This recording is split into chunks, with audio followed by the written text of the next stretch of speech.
Show time movie review. Naveen Chandra, Kamakshi Bhaskarla లీడ్స్‌గా నటించిన thrilling drama ఇది. స్టోరీ ఏంటంటే ఈ సినిమాలో మన హీరో సూర్య జిమ్‌లో ట్రైనర్‌గా పనిచేస్తూ భార్య కూతురితో లైఫ్‌ని హ్యాపీగా ఎంజాయ్ చేస్తూ ఉంటాడు. అయితే ఒకరోజు అనుకోకుండా ఓ సీఐకి మనోడి ఫ్యామిలీకి పెద్ద గొడవ జరుగుతుందనమాట. ఆ సీఐ కొంచెం ఓవర్ యాక్షన్ చేయడంతో మనోడు కూడా రెచ్చిపోతాడు. మాటా మాట పెరిగి మనోడు ఏదేదో అంటాడు. దాంతో ఆ సీఐ ఈగో హర్ట్ అవుద్ది. ఇదంతా మనసులో పెట్టుకొని వాళ్ళ ఫ్యామిలీని ఎలాగైనా ఇబ్బంది పెట్టాలి, ఏ కేసులో అయినా ఇరికించాలి అని కుట్రలు, కుతంత్రాలు చేస్తూ ఉంటాడనమాట ఒక పక్క. అయితే ఆ సీఐ అదృష్టమో లేకపోతే మనోడి దురదృష్టమో తెలీదు గానీ, ఆ గొడవ జరిగిన తెల్లవారుజామునే మనోడు ఒక మర్డర్ కేసులో ఇరుక్కుంటాడనమాట.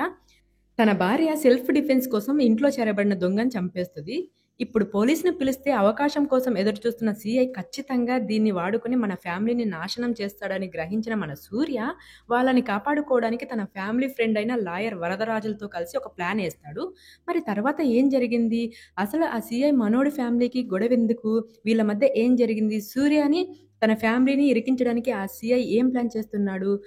ఇంతకీ వీళ్ళింట్లో చేరబడిన దొంగకి, ఆ సీఐకి ఏదైనా సంబంధం ఉందా లేదా?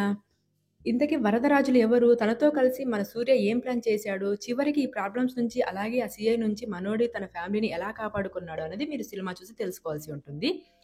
అయితే ఈ సినిమా బిలో యావరేజ్ ఉంది. ఫస్ట్ హాఫ్‌లో మెలోడీ డ్రామా, రిపీటెడ్ సీన్స్‌తో బాగా చిరాకు తెప్పిస్తారనమాట. సెకండ్ హాఫ్ మొత్తం హిలేరియస్‌గా చాలా వరకు ఎంగేజింగ్‌గానే సాగుతది. కొంచెం దృశ్యం టైప్‌లో ఉన్న ట్రీట్‌మెంట్ వేరేలాగా ఉంటదనమాట.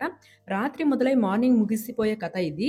సినిమా డీసెంట్‌గానే మొదలవుతుంది. అంతాక్షరి చాలా సేపు ఆడిన తర్వాత అటు ఇటు 20 నిమిషాల్లో కథ అనేది స్టార్ట్ అవుద్దనమాట. ఆ సీఐకి మన సూర్య ఫ్యామిలీకి జరిగే గొడవ ఇంటెన్స్‌గానే ఉంటది. కానీ దాని తర్వాతనే స్క్రీన్ ప్లే చాలా సేపు డ్రాగ్ అవుతదనమాట. ఇది పక్కన పెడితే ఈ హత్యకు గురైన మనిషికి వచ్చే ఫోన్ కాల్స్ అయితే చాలా హిలేరియస్‌గా, ఓవర్ డ్రామాటిక్‌గా అనిపిస్తాయనమాట.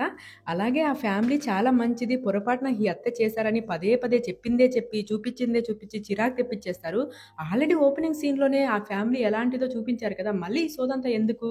మేబీ డైరెక్టరు వాళ్ళు మంచివాళ్ళు అని చెప్పడానికి ఒక సీన్ సరిపోదేమో అనుకున్నాడో ఏమో! మళ్ళీ మళ్ళీ అదే చూపించి చిరాకు తెప్పిస్తారు. ఇక ఇంటర్వెల్‌లో ఏముండదు అంతా బిస్కెట్టే. ఇక సెకండ్ హాఫ్ స్లోగా బానే ఉంటది. నరేష్ గారి క్యారెక్టర్ ఎంట్రీ అయ్యాక సినిమా ఒక హిలేరియస్ మూమెంట్‌లోకి వెళ్తదనమాట. ఒక పక్క చిన్న విషయానికి ఆ ఫ్యామిలీని ఇంతలా టార్చర్ పెడుతున్న ఆ సీఐ ఇప్పుడు ఈ హత్య విషయం తెలిస్తే వీళ్ళని ఇంకేం చేస్తారో అని మనల్ని ఒక పక్క టెన్షన్ పెడుతూనే, ఇంకో పక్క నరేష్ గారి క్యారెక్టర్‌తో రిలీఫ్ ఇస్తారనమాట. అంతా సింగిల్ లొకేషన్‌లోనే జరగడంతో టెన్షన్ బిల్డ్ అవ్వడానికి బాగా హెల్ప్ చేసింది ఇక్కడ సినిమాకి. ఇక క్లైమాక్స్ అంతా చాలా డిసప్పాయింట్ చేసింది. ఇక్కడ వచ్చే ట్విస్ట్‌లు ప్రిడిక్టబుల్‌గా ఉండడమే కాకుండా ఈ ఎంటైర్ ఎపిసోడ్‌కి ఒక దండం. ఫోను తీసుకొని పారిపోవచ్చు కదా! దాగుడు మూతలు ఆడడము, అక్కడక్కడే దాక్కోవడము చాలా ఇరిటేటింగ్ వస్తదనమాట నాకైతే.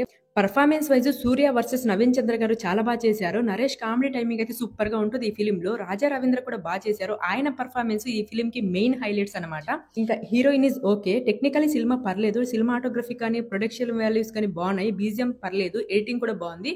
సో, ఓవరాల్‌గా చెప్పేది ఏంటంటే ఇదొక టైమ్ పాస్ మూవీ అంతే. సో, ఇదన్నమాట నా రివ్యూ. నా రివ్యూ గనుక మీకు నచ్చినట్టయితే లైక్ చేసి, షేర్ చేసి, సబ్స్క్రైబ్ చేసుకోండి. అస్సలు డిసప్పాయింట్ చేయను. ఇంతకు ముందే మీరు గనక ఈ సినిమా చూసినట్టయితే మీకెలా అనిపించిందో కామెంట్ అయితే చేసేయండి. సో, ఇంకొక రివ్యూతో మళ్ళీ కలుసుకుందాం. Thank you. జై హింద్. బాయ్.